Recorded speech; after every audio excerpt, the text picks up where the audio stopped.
Ladies and gentlemen, this is huge. Fox News, Yahoo, MSNBC News. DOJ actively preparing to issue grand jury subpoenas relating to John Brennan.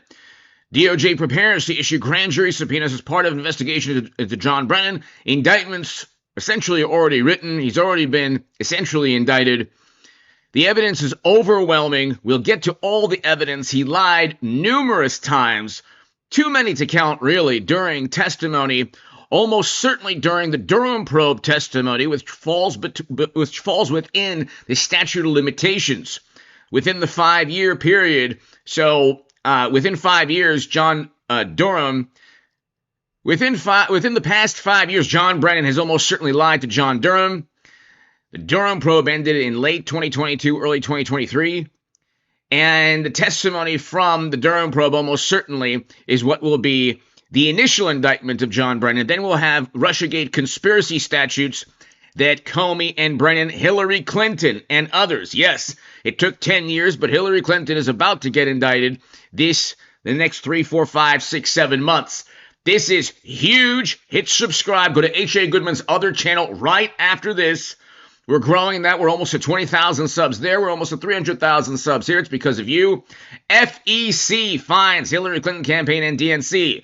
This is exactly why people will get indicted. They utilized a Clinton-purchased dossier, funneled it into the United States government. Brennan is mentioned 12 times within the ODNI declassified report here, and 12 times he's mentioned lying, overruling CIA officials. Brennan lied and denied using the dossier. It's all here, ladies and gentlemen. It's happening. 10 years. Took 10 years for it to happen. I've been telling you for most of the past, about 8 or 9 of the past 10 years, these people will be indicted. They will face trial. A great many will be convicted. Hillary Clinton will be indicted. She'll likely run for president in 2028. Indicted on serious charges, not make-believe, made-up nonsense like Trump tried to foment a rebellion. Therefore, he has to be kicked out of every ballot. Well, the Supreme Court, in a unanimous decision, overturned that. They're going to overturn his conviction in New York. They overturned the fine, the $500 million fine. Anyway, let's continue. Hit subscribe. This is huge. To my super chat, I can't do this without you people. Thank you so very much. Your super chat support during this live stream is greatly, greatly appreciated. Reportedly demanded the Department of Justice pay him $230 million in compensation for all the federal investigations into him. Here's what the president had to say. You know, I get no salary. I gave up my salary. It's a good salary.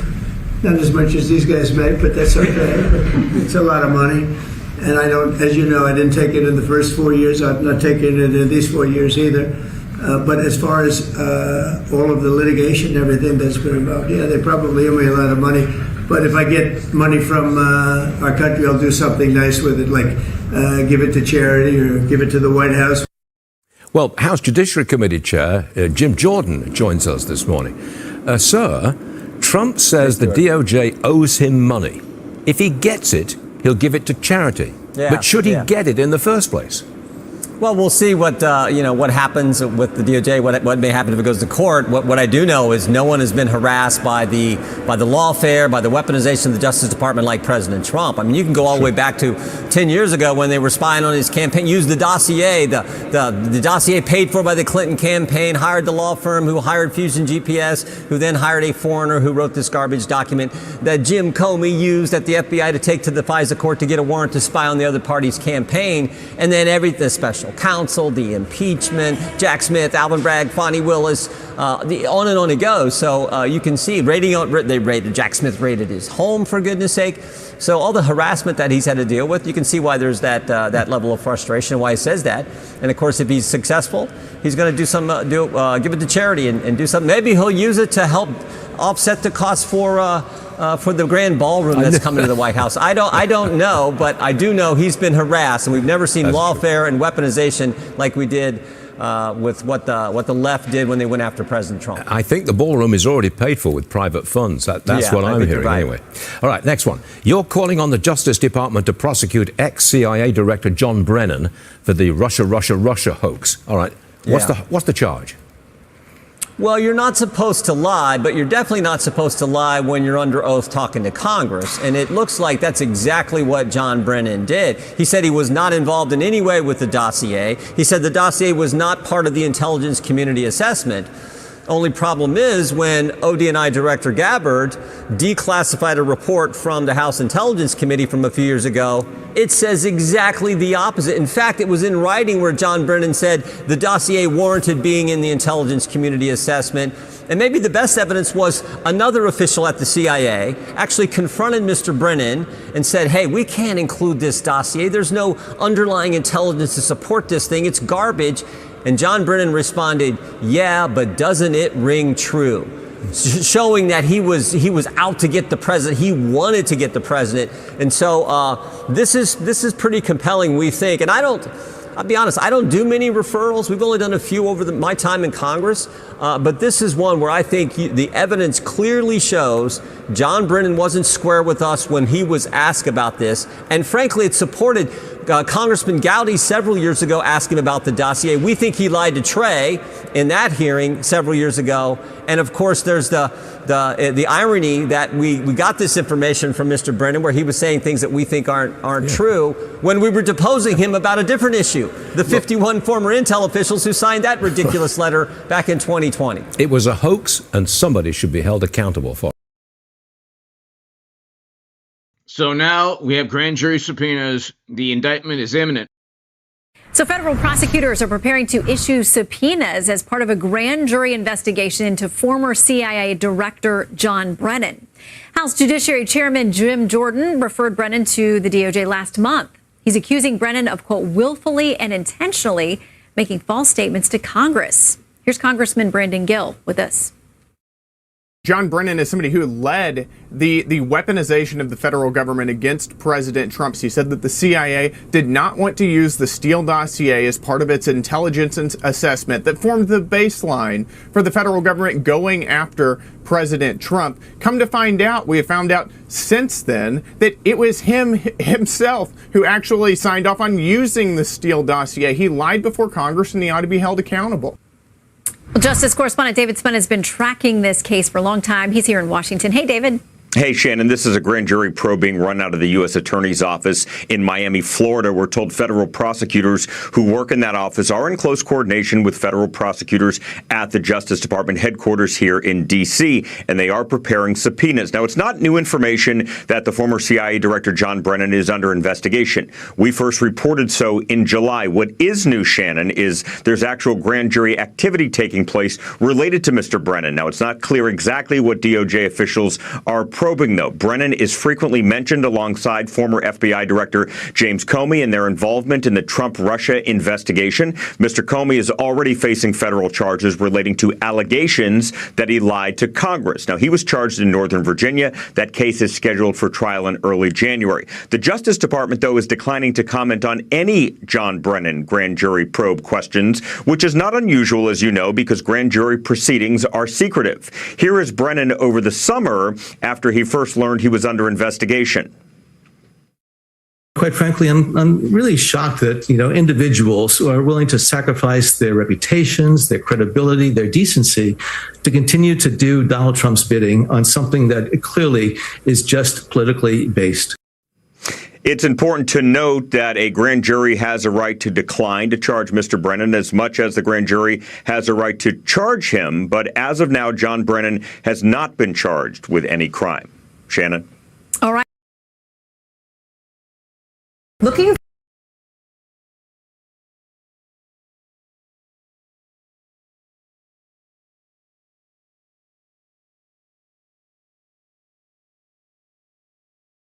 to Brandon Gill. Congressman, what do you make of this story?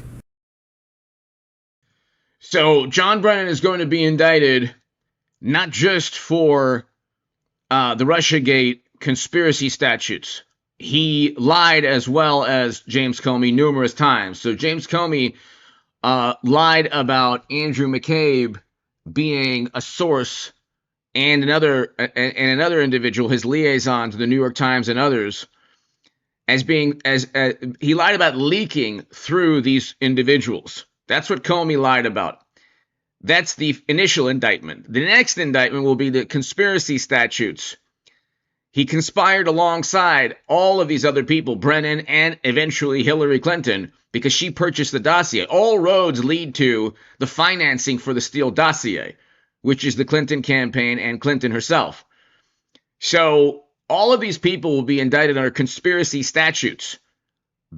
The grand jury in Florida is looking at the wide-ranging effort to set up and frame Trump through the Steele dossier.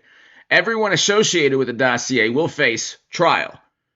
So that is taking place. But then you have the indictments first for lying to the Durham probe, lying to Congress. Check this out.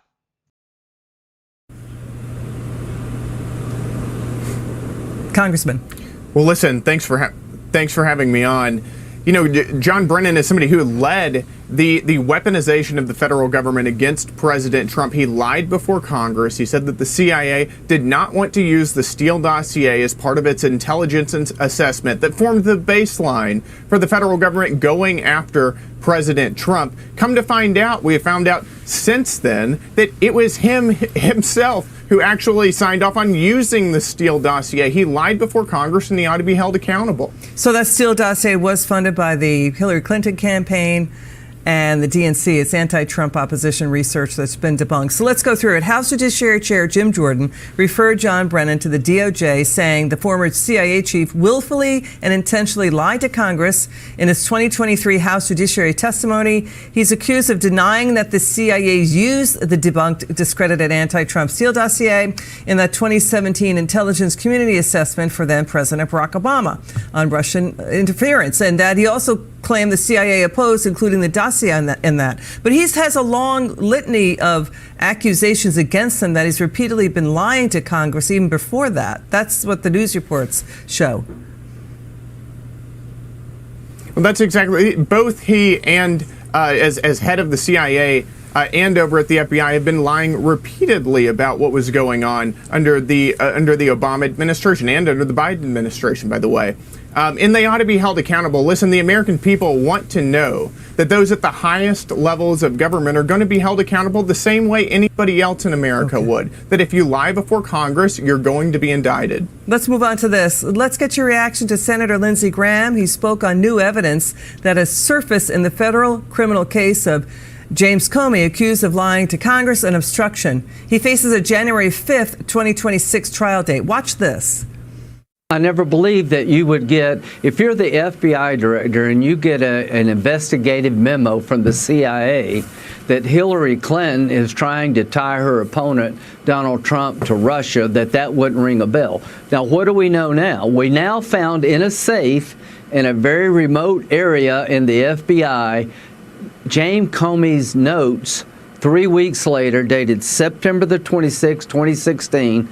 In the note, he says, James Brennan, JB, HRC planned to tie Trump.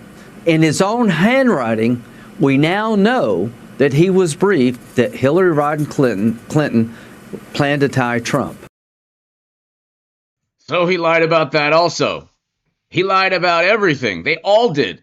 And they all knew about it. It was pretty obvious. They knew who funded the dossier, because how does the FBI chief not know? How does the CIA chief not know something like that? They just randomly use a dossier. They have no clue who funded it. They just try to intimidate an incoming president. These are the wonderful, morally superior liberals who wrote about this. There are liberal journalists who wrote about this gleefully as they pretend that they're on the right side of history and they're like such morally superior beings. They set up and framed an innocent man and innocent people. And they did so utilizing a Red Scare McCarthy-era tactic. They created a new McCarthy era. And they lost. And they ended up losing all political power the past 10 years. 3 weeks after the briefing. So we got it in his own handwriting. So let's go through that. Let's show the handwritten notes dated September 2016 by James Comey, indicating he was aware of intelligence that Hillary Clinton planned to tie Donald Trump to Trump Russia. It reads HRC or Hillary Clinton planned to tie Trump. This is about prosecutors substantiating the federal. So how is he going to get out of this one? Because there are a lot of smart people and all these different websites and these legal and law and national security websites. There's no lie here. He literally wrote Hillary Clinton plans to tie Trump to Russia. And he's on record under oath stating he never knew. Gosh, he never knew. He didn't know. He knew nothing.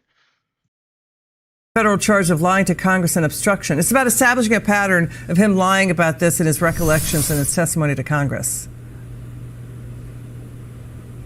Go ahead, Congressman. That's exactly right. And every day we're learning more about what was going on. We're learning more about how deep this weaponization, how deep this corruption was under Biden, under President Obama, and they ought to be held accountable. That's all that's happening here. All that's happening is accountability for people at the highest levels of government who weaponized the federal government against their political enemies, and they ought to be held accountable for it. Yeah, the operative word is he used the word plan. So he knew about the plan.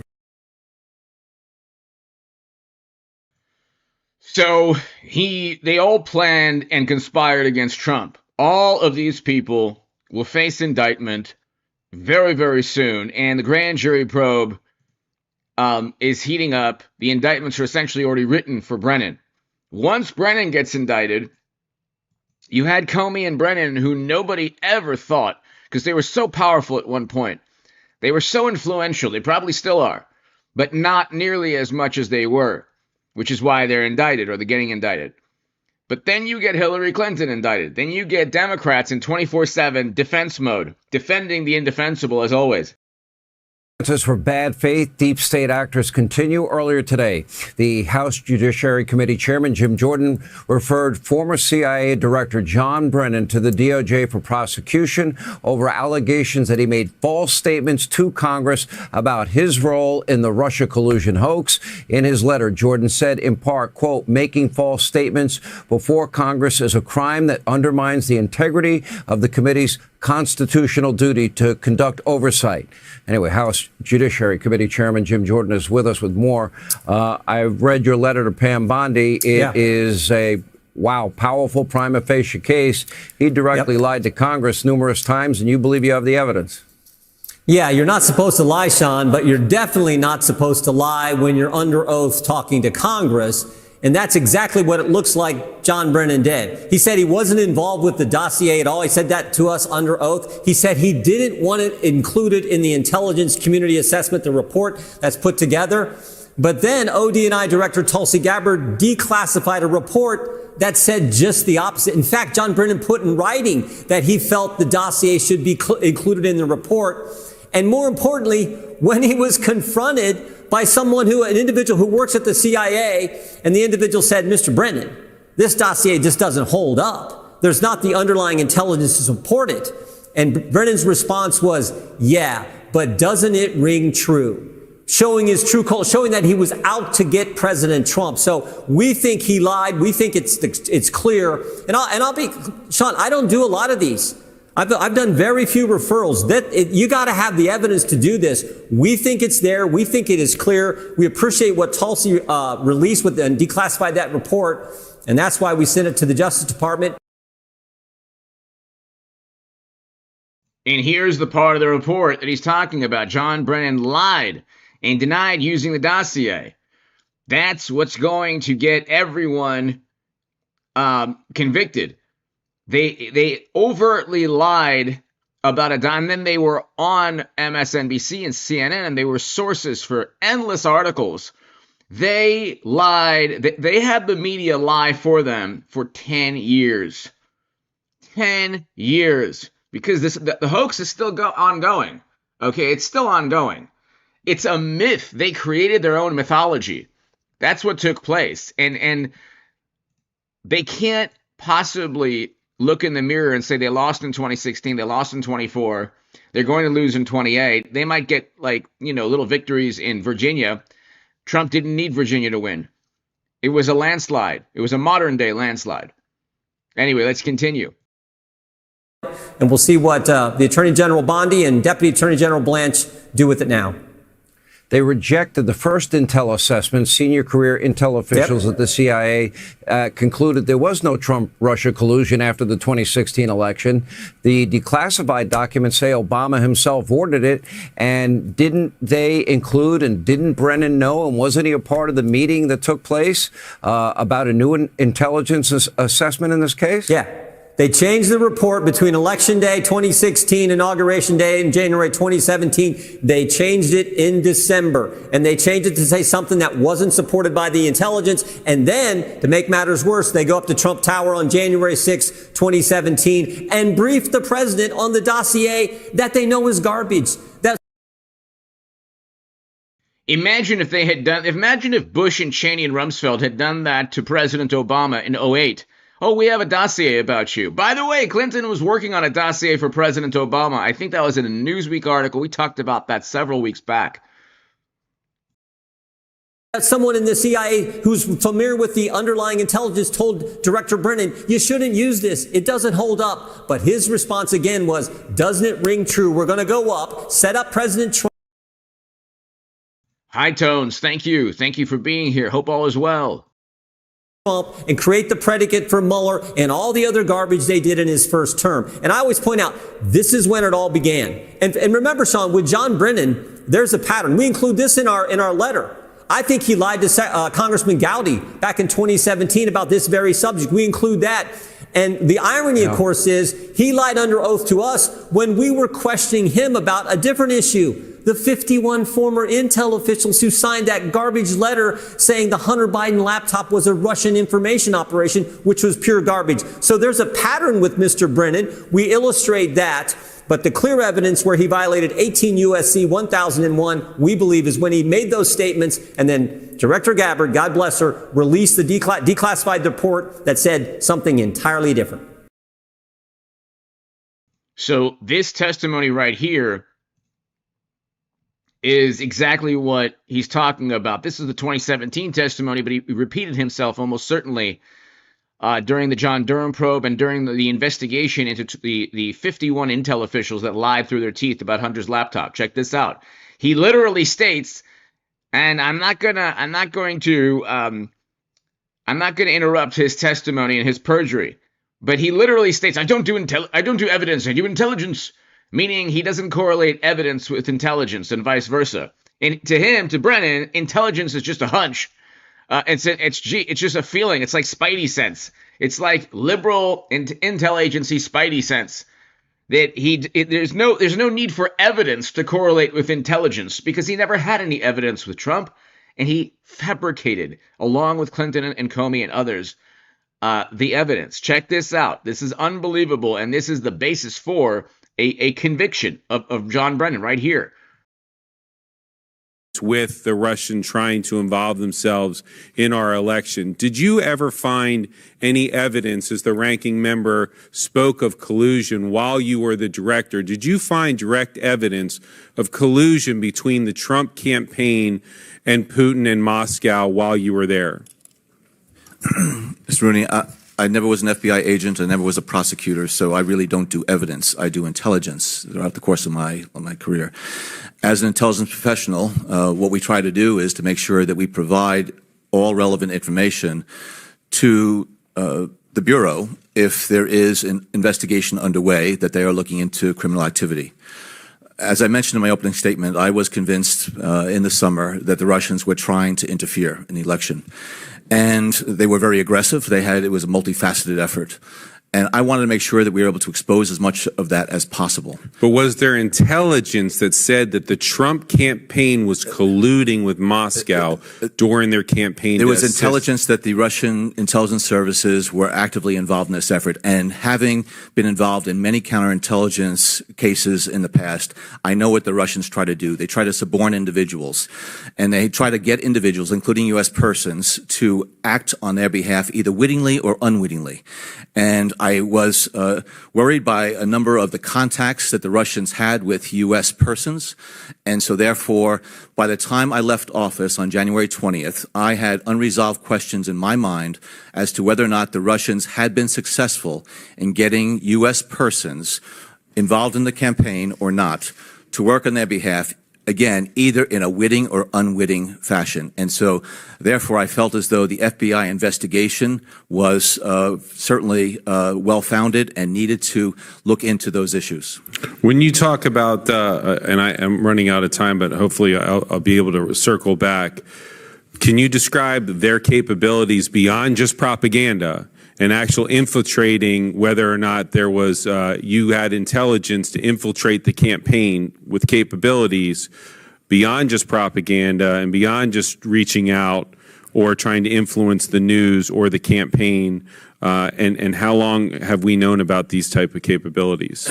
There's a lot of intelligence that's been built up over the years about Russia's MO in terms of trying to gain influence in Western democracies. How they've been able to use individuals, they've been able to use politicians, political parties, they've been able to use elements within the media to try to make sure that their objectives are realized. And so, again, knowing what the Russian MO is and has been, including in elections in Europe, I certainly was concerned that they were practicing the same types of activities here in the United States. And that's why, as I said, we set up a group in late July that included the FBI and NSA. I wanted to make sure that every information and bit of intelligence that we had was shared with the Bureau so that they could take it. It was well beyond my mandate as director of CIA to follow on any of those leads that involved U.S. persons. But I made sure that anything that was involving U.S. persons, including anything involving the individuals involved in the Trump campaign, was shared with the Bureau. Thank you, Mr. Chairman. Time expired, Mr. So those were either overt lies or lies by omission. The whole thing was a theatrical performance to convince the electorate at that point, millions of people who were stunned and shocked that President Trump won, they needed a scapegoat. They needed some kind of answer as to how Clinton lost, when every single person in media, aside from me, I was saying Clinton was going to lose. Every single person in media was saying Clinton was going to win in a landslide. And I wrote in the Huffington Post, The Hill, Salon, and other places that Clinton would lose because she cheated Bernie Sanders. And Bernie Sanders, we found out, was basically in on the whole charade. I mean, the past 10 years started with 2016. We're still living in 2016. A fake and phony primary the Democrats had. They cheated their own candidate, just like they cheated Biden 10 years later or 8 years later. A phony primary, a cover-up of top-secret intel on servers, and then a hoax, a myth that they created. I mean, they never stopped lying, and then to counterbalance that, the Washington Post says Trump lied 50 billion times. The standard by which they utilize Biden whenever he spoke, you could double all of that. Or President Obama or Democrats in general lied. The political party, the media lied by omission or overtly lied all the time, every day, the past 10 years. Let's continue. Mr. Gowdy, 5 minutes. Thank you, Mr. Chairman. Director, thank you for your service to our country.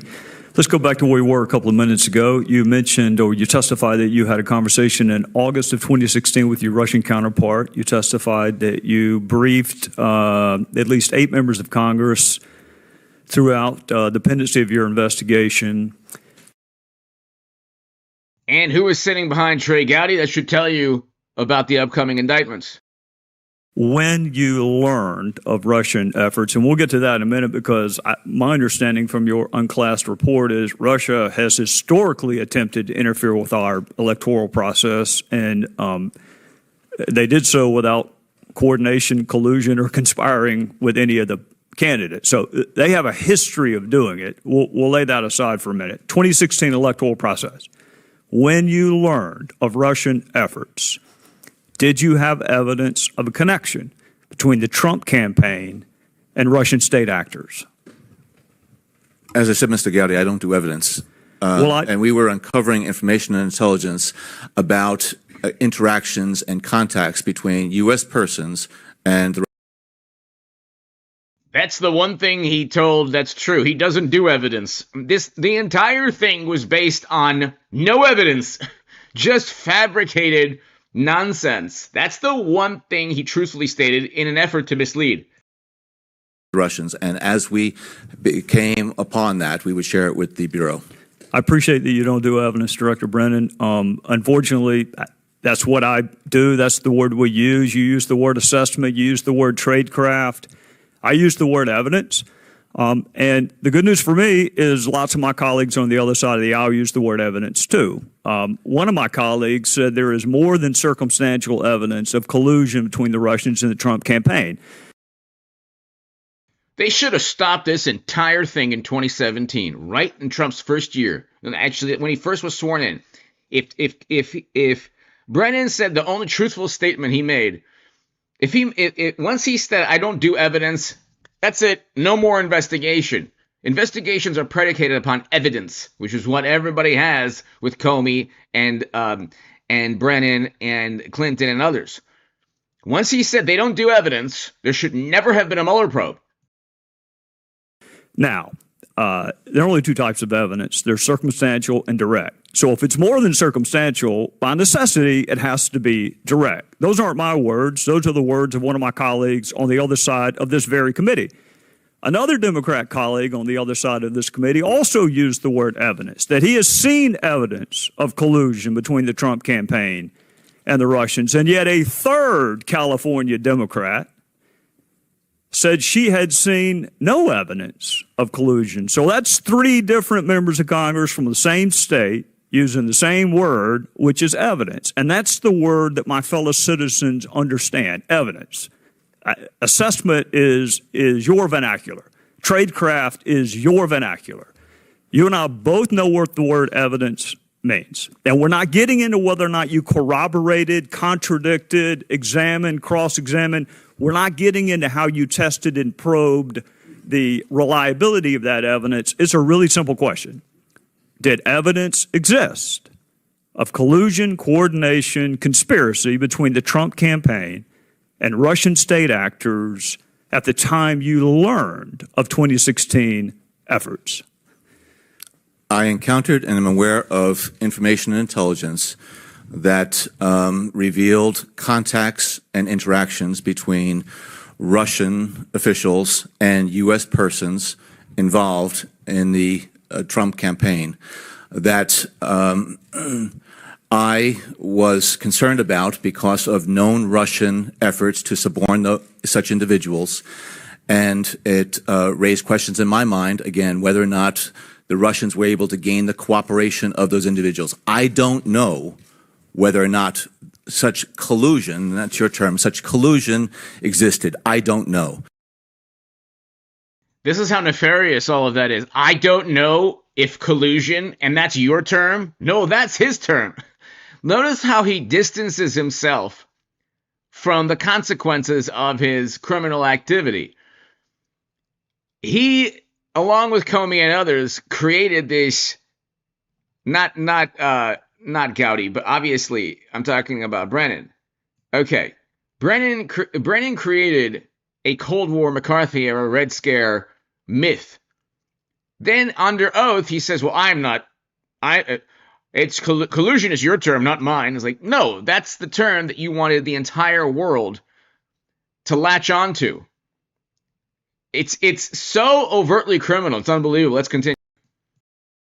Was concerned about because of known Russian required further investigation by the Bureau to determine whether or not U.S. persons were actively conspiring, colluding with Russian officials. Do you know the basis of that information that you share with the Bureau? I mean, what was the nature of the evidence? I think, Mr. Gowdy, this committee has now been provided information that relates to that issue in terms of information that the agency shared with the Bureau. And that is something that is appropriately classified. All right. And you learned that when in this chronology did you learn of the contacts between these official members of the Trump campaign, or because there's kind of a tripartite hierarchy. There's Trump himself, there are official members of the campaign, and then there are folks who represented themselves as being connected with him.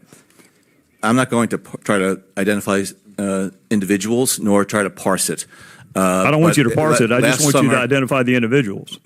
I don't want you to parse it. I'm not going to identify the individuals because this is information that, again, is based on classified sources. And it was not based on classified sources. They made up everything. And we know that from the declassified documents, they made up everything. They set up and framed George Papadopoulos, Carter Page, General Michael Flynn, and they made up everything. They had to be as vague as possible during testimony, because if they weren't vague, ambiguous, and presenting this air of, oh, well, if you only knew what we knew. That's why he said, I don't do evidence. That's why he could never back up any of his claims. And they all say, oh, it's an ongoing investigation. We can't talk about it's classified. We can only talk about it in a classified setting. They lied so much the past 10 years. This is not going to be difficult to convict a whole bunch of people, including Brennan and ultimately Clinton. Intelligence. Were they official members of the campaign? I'm going to defer to current agency officials to be able to further provide to you information related to that. But my understanding is that this committee has access to the documents that we would have provided to the Bureau. All right. Last question, because I'm out of time. We can use the word evidence. We both know what the other one's talking about. How did you test, probe, examine, cross-examine, otherwise test the reliability or believability, credibility of that evidence you uncovered? I made sure that the components within CIA that have responsible for counterintelligence, cyber, and Russia were actively working to understand as much as possible about the reliability, accuracy of the information that they already collected, and information that was available that needed further corroboration. We'll come back to the next round. Too much time expired. Mr. Himes, 5 minutes.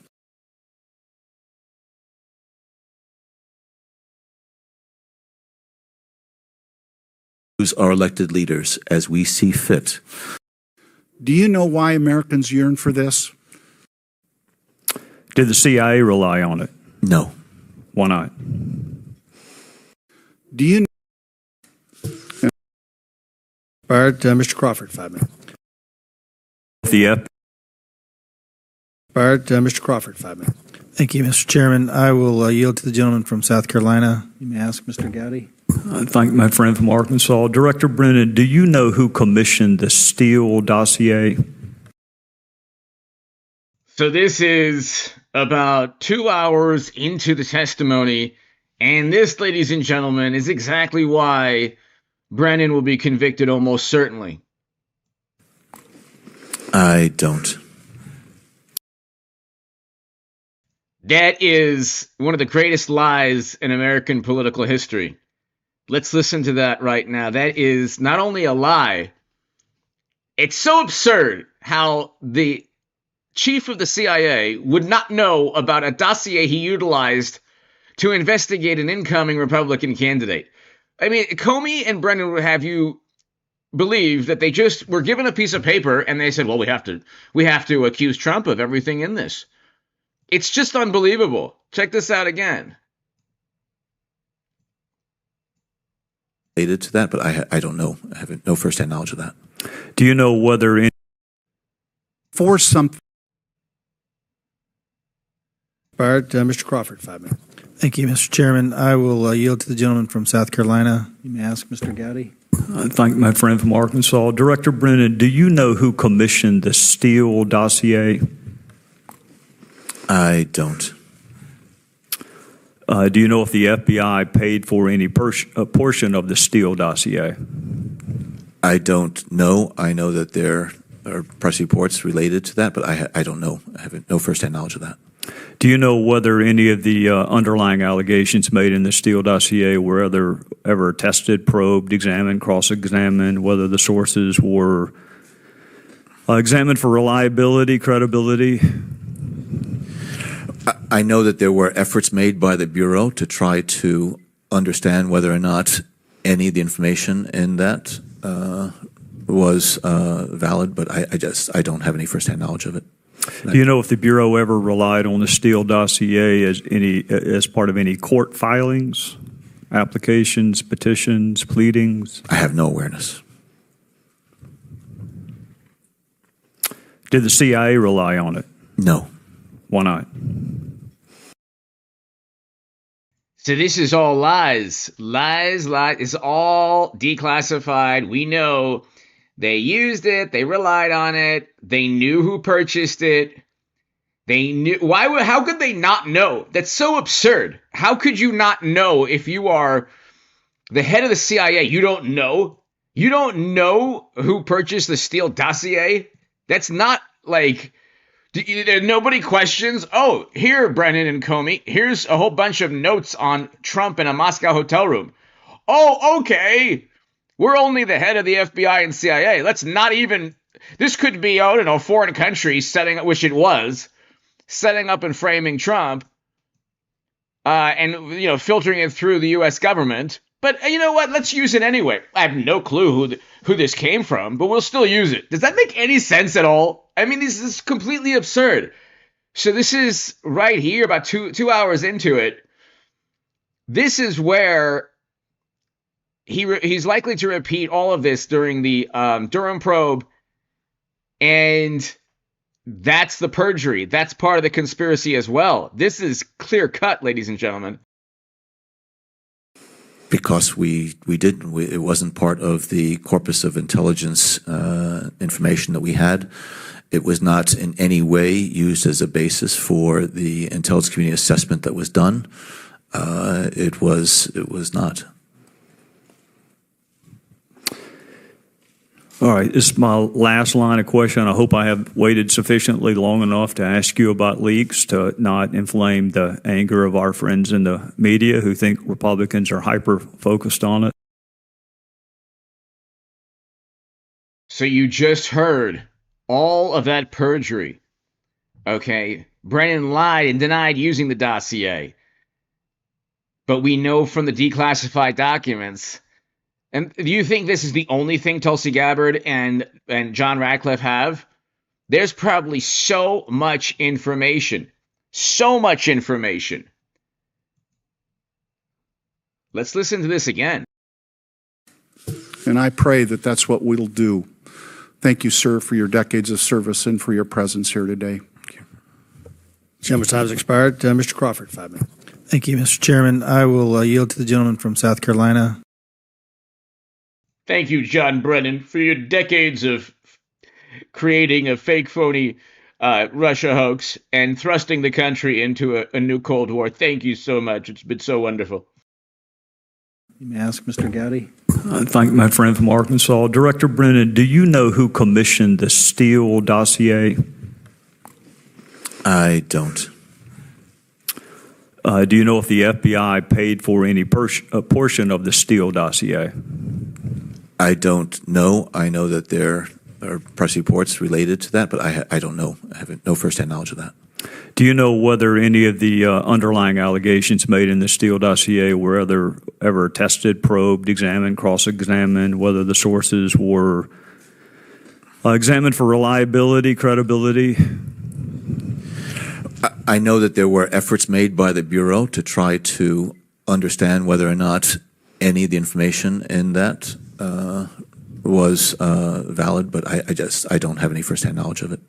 Do you know if the Bureau ever relied on the Steele dossier as part of any court filings, applications, petitions, pleadings? I have no awareness. Did the CIA rely on it? No. Why not? Because we didn't. It wasn't part of the corporate. Because we didn't. You see right there, Gowdy's in on it, but also the future FBI chief, Kash Patel. Did the CIA rely on the Steele dossier? No, it didn't. Absolutely not. Why? It wasn't part of the Corpus Christi. It wasn't part of what? Hold on, let me think of a lie. Just that we just didn't. Okay. Why not? What do you mean, why not? What do you want me to tell you? It's purchased by Hillary Clinton? No, I wouldn't say that. God, I'm trying to conspire against Trump here. What do you want from me? Corpus of intelligence information. Corpus of intelligence. As part of any court. I know that there were efforts made by the Bureau to try to understand whether or not any of the information in that was valid, but I don't have any firsthand knowledge of it. Do you know if the Bureau ever relied on the Steele dossier as part of any court filings, applications, petitions, pleadings? I have no awareness. Did the CIA rely on it? No. Why not? Because we didn't. It wasn't part of the corpus of intelligence information that we had.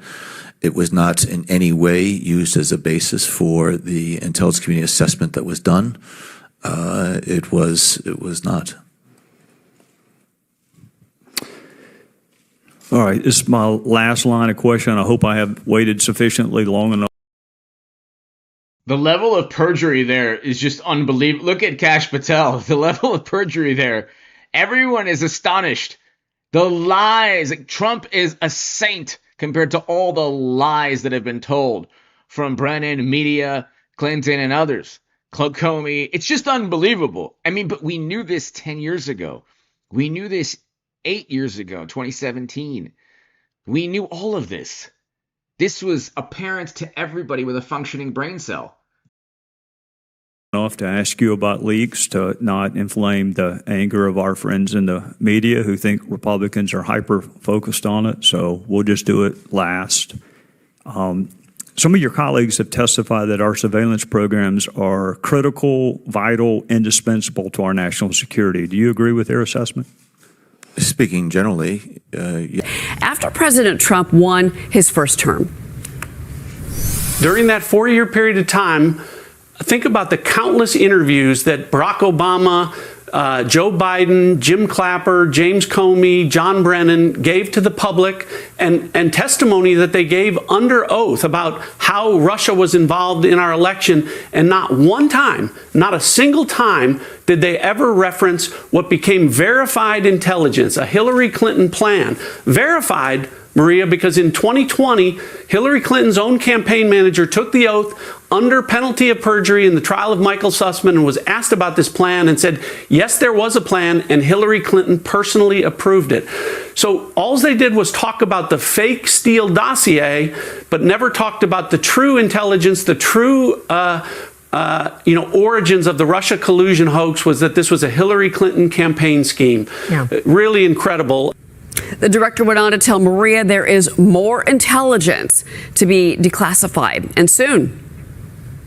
The underlying intelligence that I have spent the last few months making recommendations about final declassification and sent that to the Department of Justice that will come out in the John Durham report classified annex.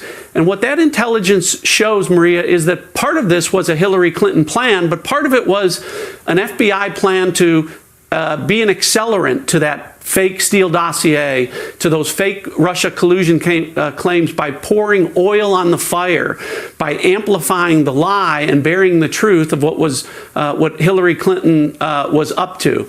And you're right, Maria. John Brennan testified to John Durham in August of 2020. He also testified to the House Oversight Committee in 2022. Hillary Clinton testified before John Durham under oath in 2022. James Comey testified before the Senate Committee in September 2020. All of that's within the last 5 years. And much of that testimony is, frankly, completely inconsistent with what our underlying intelligence that is about to be declassified in the Durham Annex, what that reflects. Ratcliffe also explaining why he believes these former officials will not be protected by the statute of limitations. I'll leave it to Pam Bondi and our Department of Justice, Kash Patel, and our FBI to investigate the conspiracy to do what and what charges that they're capable of bringing. But again, I don't think statute of limitations are going to impact, because in a conspiracy, Maria, the statute of limitation doesn't start to run until the last act in furtherance of that conspiracy. So, Liz, the Durham report was released May of 2023. It was 316 pages, but the annexes is what he's talking about. These are things like references and footnotes. There might be some declassified materials in there, legal standards, interview summaries. So that's kind of the next, moment in this story. Yeah, and I think what people need to realize that, first of all, I think many of us are surprised to find out that dropped only in 2023. I mean, it seems like everything happened 10 years ago. No, the Durham report is actually really recent, and it happened and it came out during Joe Biden's presidency, meaning basically nobody did anything with it. And I think that what we're going to watch here pretty carefully is, what does the media do about all this new information? What do they do about the fact that we are targeting, we meaning the people on the right, Republicans, are targeting those people, Brennan, Comey, Hillary Clinton, Barack Obama, who are still very much in the public eye, still very much out there as authorities in their party, credible interview contacts, et cetera, et cetera. And I want to just, here's the New York Times read on what dropped a couple of weeks ago. CIA says its leaders rushed report on Russia interference in 2016 vote. No, that's not really the upshot of all these revelations. It's not that they rushed the report, it's that they lied. Yeah. And I think, Americans want to. That's exactly right. They lied. And we know from just a couple hours back, the grand jury probes are taking place, or subpoenas are taking place. The indictments are imminent. Hit subscribe. Be here tonight about 10:30.